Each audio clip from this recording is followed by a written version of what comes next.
students, now we are going to our next part of the electric charges and fields. In the first part, we discussed what is electric charge and what are the methods for charging. Now we are going to discuss a law connecting to that electric charges. That law is called Coulomb's law.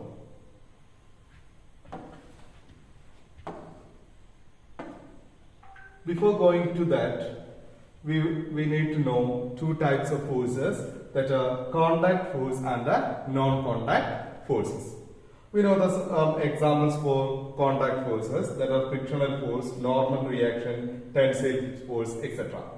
And the examples for non-contact force, that are gravitational force, magnetic force, etc. Here, the electrostatic force is also a non-contact force. Electrostatic force is also a non-contact force. And we can move to the law directly. According to Coulomb's law, if we are considering two charges and it's separated by a small distance, then the electrostatic force between these two charges is directly proportional to the product of these charges, and it is inversely proportional to the square of distance between them. That is, the law, it states that the force of attraction or repulsion between 2 point charges at rest is directly proportional to the product of magnitudes of the charges and inversely proportional to the square of distance between them. And it acts along the line joining the two charges. Now we can consider two charges are Q1 and Q2. It's separated by the distance R. According to law, we can consider F is proportional to Q1, Q2, and also F is proportional to 1 by R square. So we can join these two and we can write F is proportional to Q1, Q2 by R square. We can change this proportionality by multiplying it with a constant. That constant is K. That is, F is equal to K into Q1, Q2 by R square, where the value of K is 1 by 4 pi epsilon 0. Okay, so we consider F is proportional to Q1, Q2, and again F is proportional to 1 by R square. We can combine this as F is proportional to Q1, Q2 divided by R square. And by changing the proportionality, we can multiply it with a constant. That constant is K. That is, F is equal to K into Q1, Q2 divided by R square, where K equal to 1 by 4 by epsilon 0. Okay. So we got the equation as F is equal to 1 by 4 pi epsilon 0 Q1, Q2 divided by R square. Here, a term epsilon 0 is there, where the epsilon 0 is permittivity of air or free space. It is called permittivity of free space. Okay, and from this equation, we can find epsilon 0 also. So, epsilon 0 is equal to 1 by F into 4 pi into Q1, Q2 divided by R square. Okay, so from this we will get the unit of epsilon 0.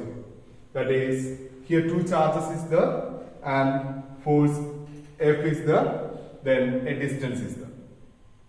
So the unit is, the unit of charge is Coulomb. So there are two charges, then C square. We can represent Coulomb square. And the unit of force, it is Newton, and unit of R, that is meter. There is also a square. Then the unit of epsilon 0 is C square by Newton meter square. Coulomb square by Newton meter square. And it has a value. That value is 8.85 into 10 raised to minus 12 Coulomb square per Newton meter square. And the value of K, that is 1 by 4 pi epsilon 0. 1 by 4 pi epsilon 0 is 9 into 10 raised to 9 Newton meter square per Coulomb square. Okay. So we can represent F is equal to, the force is equal to 1 by 4 pi epsilon 0 Q1 Q2 divided by R square, and the value of epsilon 0 is 8.85 into 10 raised to minus 12 Coulomb square per Newton meter square, and the value of K, that is the constant, is 9 into 10 raised to 9 Newton meter square per Coulomb square. Okay. And we know that force is a vector quantity. So it has magnitude and a direction. So we can represent the force in vector form. Okay, the representation of force in vector form. Now we can consider two forces Q1 and Q2 separated by the distance R. And the force acting 1 to 2 is taken to be F12 or 21. Now the direction gives F21, and the R distance is taken to be R12. Here the force is taken to be F21, then R is taken to be 12, and 2 to 1, the force acting 2 to 1 is taken to be F12, and the direction is taken to be R21. So F12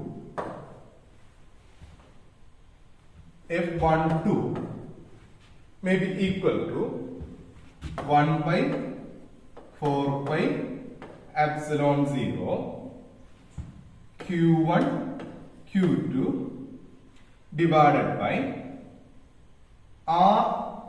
F12, we are representing F12, and its direction is not the direction, its distance is taken to be R21. So here it is R21 square, and here we will have R21 cap, but actually here written as R21 vector. How it will come? So again we can change this equation as 1 by 4 pi epsilon 0 Q1 Q2 divided by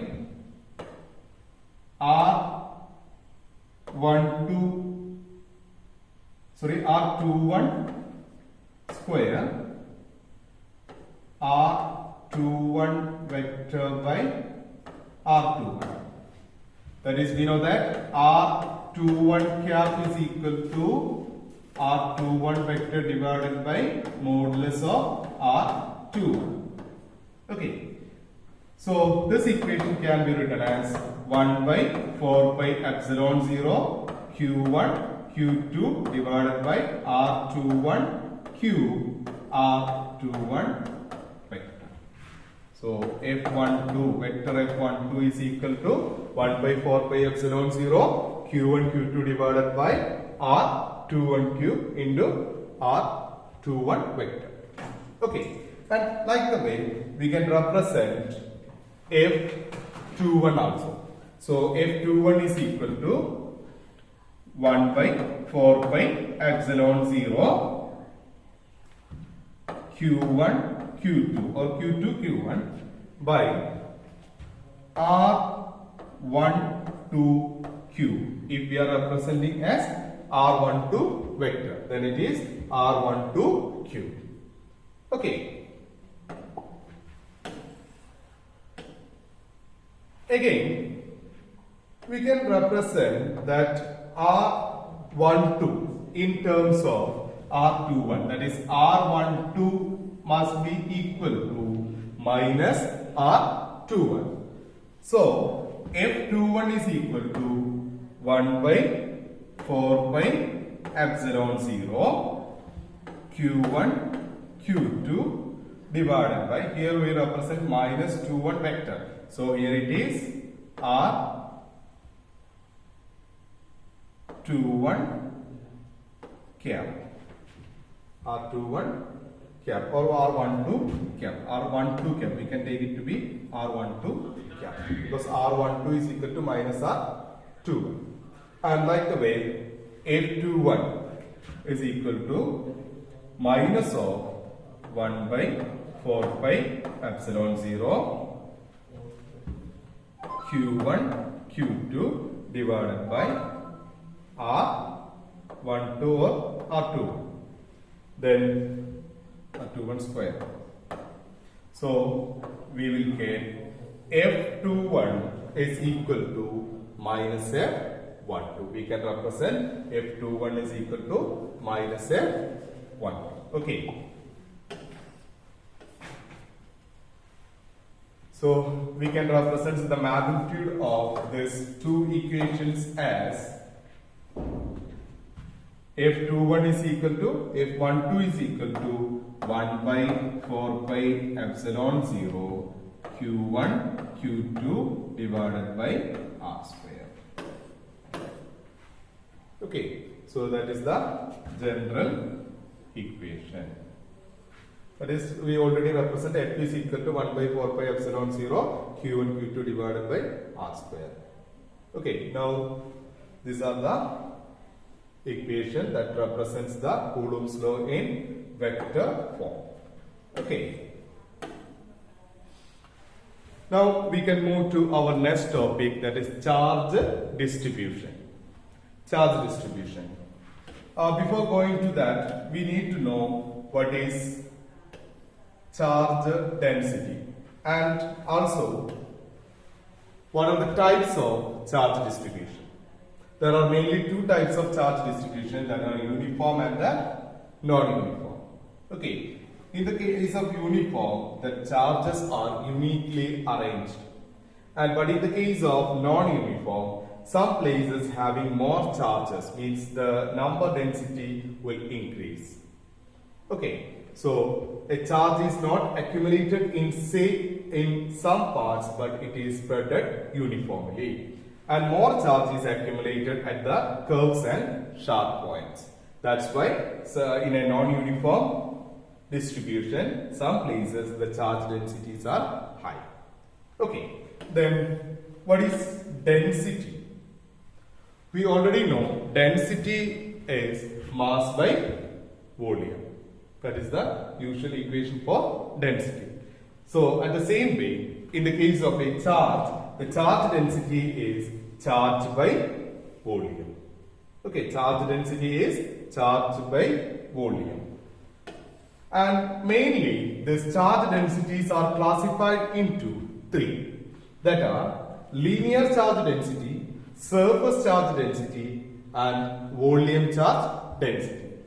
Linear charge density, surface charge density, volume charge density. Okay. And what is linear charge density? This linear charge density is represented by the letter lambda.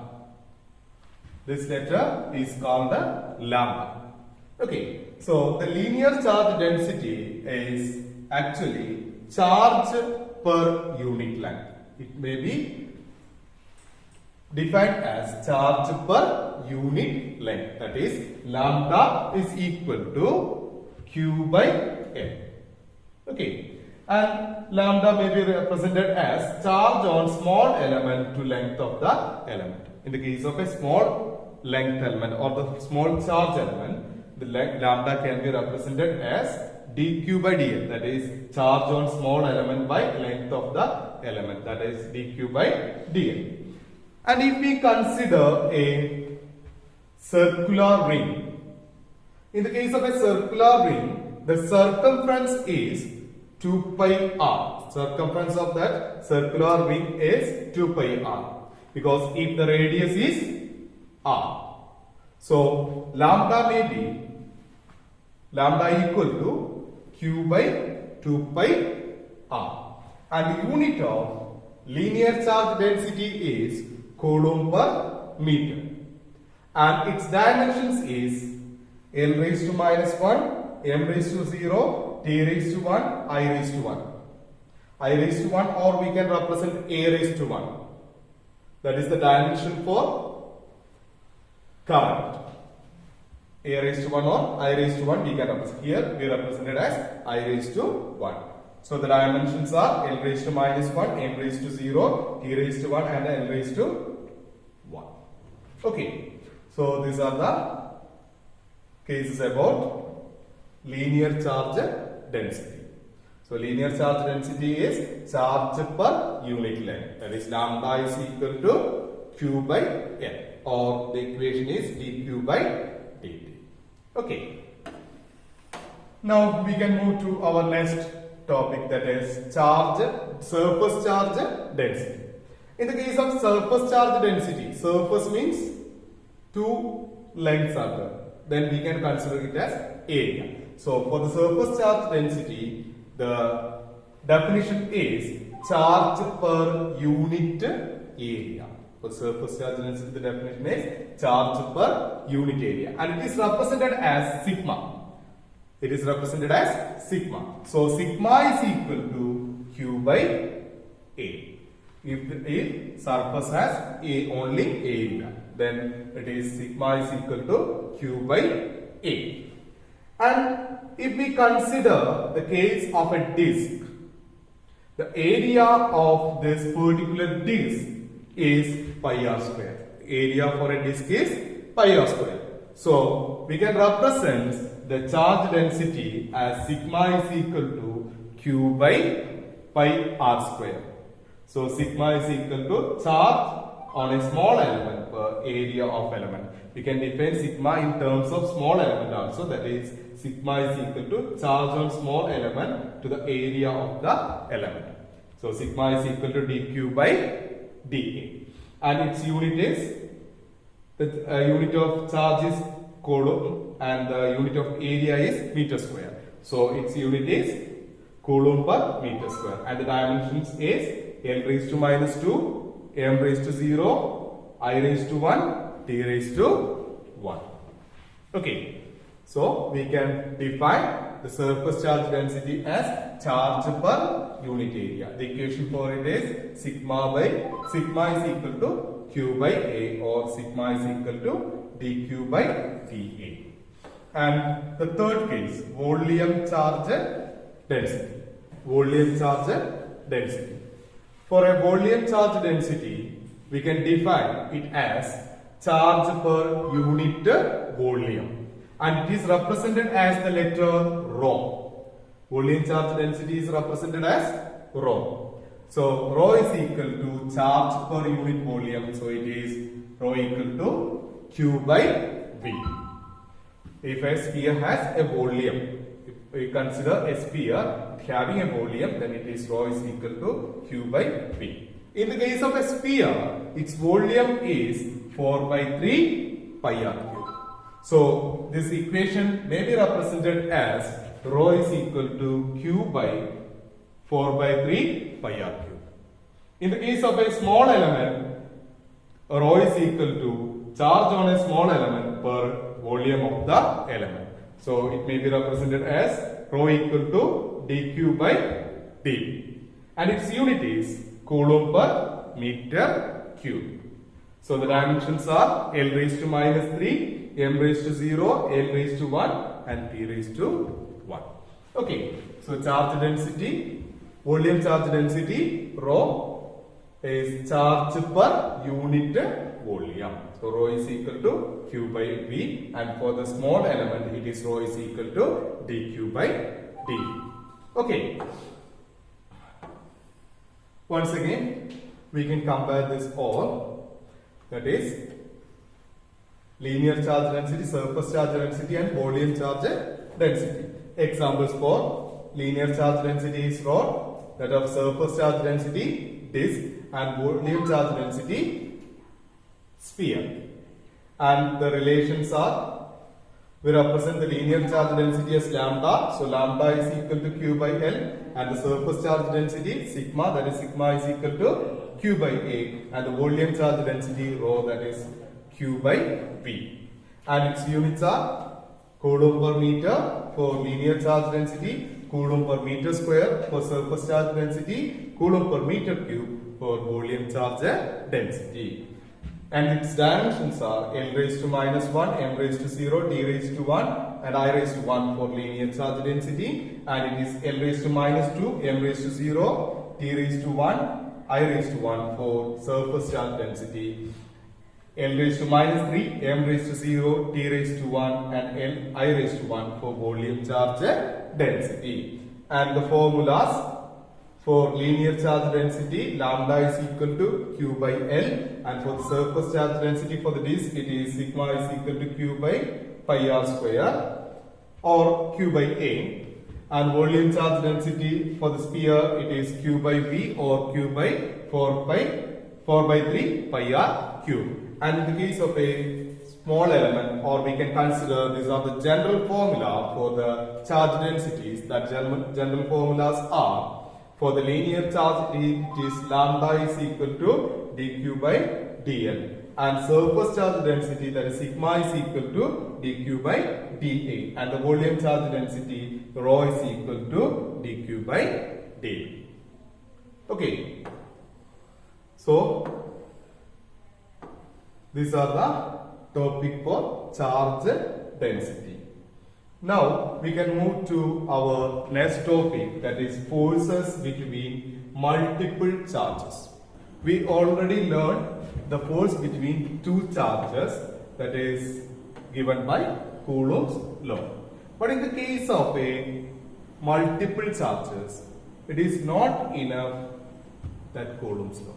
So we want to discuss that by using some other ways. So for that, we want to recall that forces of mechanical origin, and according to the parallelogram law. And also here comes a new law, that is superposition, the principle of superposition. Okay. Now, experimentally, it is verified that forces on any charge due to a number of other charges is the vector sum of all the forces on that charge due to other charges taken on at a time, one at a time. Okay. Now, here we are considering three charges, that is Q1, Q2 and Q3. Okay, and the distances are taken to be R12 for the distance between Q1 and Q2, and for the distance Q1 and Q2, that distance is R1. Okay, now we consider an origin, and this Q1 and Q2 are one corners, and another corner there is Q1. So this can be considered to be a parallelogram. So this is the resultant, that is we can consider the forces. So here F12 for the force between Q1 and Q2, and that of Q1 and Q3 it is F13, and the resultant can be taken to be F1. Okay.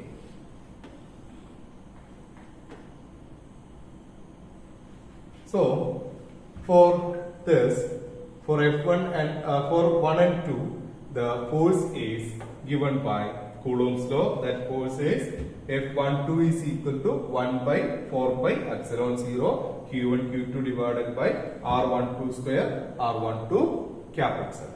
And like the way we can represent F13 also. Okay. Consider this figure.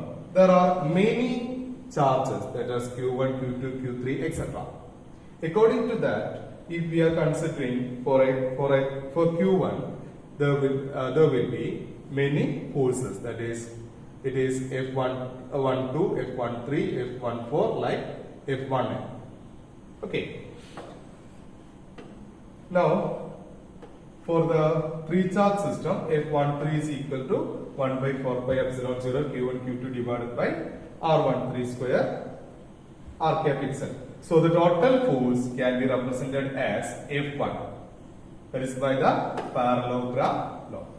Okay, here this is the force F1. So F1 is equal to sum of F12 and F13. So F1 is equal to F12 plus F13. That is 1 by 4 pi epsilon 0 q1 q2 divided by r12 square r12 cap plus 1 by 4 pi epsilon 0 q1 q3 divided by r13 square r13 cap. Okay. And we can generalize that equation. Now we can consider n charges, that is q1, q2, q3, etc. up to qn. So the total charge is equal to F1 is equal to F12 plus F13 plus F1n, etc. plus F1n.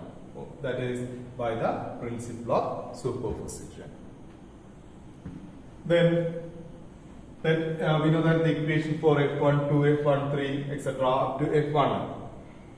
So we can write it as 1 by 4 pi epsilon 0 q1 q2 divided by r12 square r12 cap plus q1 q2 divided by r13 square r13 cap plus etc. plus q1 qn divided by r1n square r1n cap. And also we can take outside that q1 also. And we can represent these terms in terms of summation. So summation I equal to 1 to n, q1 by 4 pi epsilon 0 into summation I is equal to 1 to n, qi divided by r1i square r1i cap. Okay.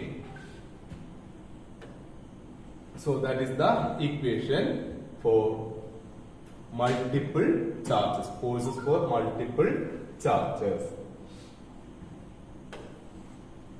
Okay. That are the major points in this topic. So we discussed Coulomb's law and we derived the expression for force by using Coulomb's law and charge distributions, again force for multiple charges. Okay, thank you.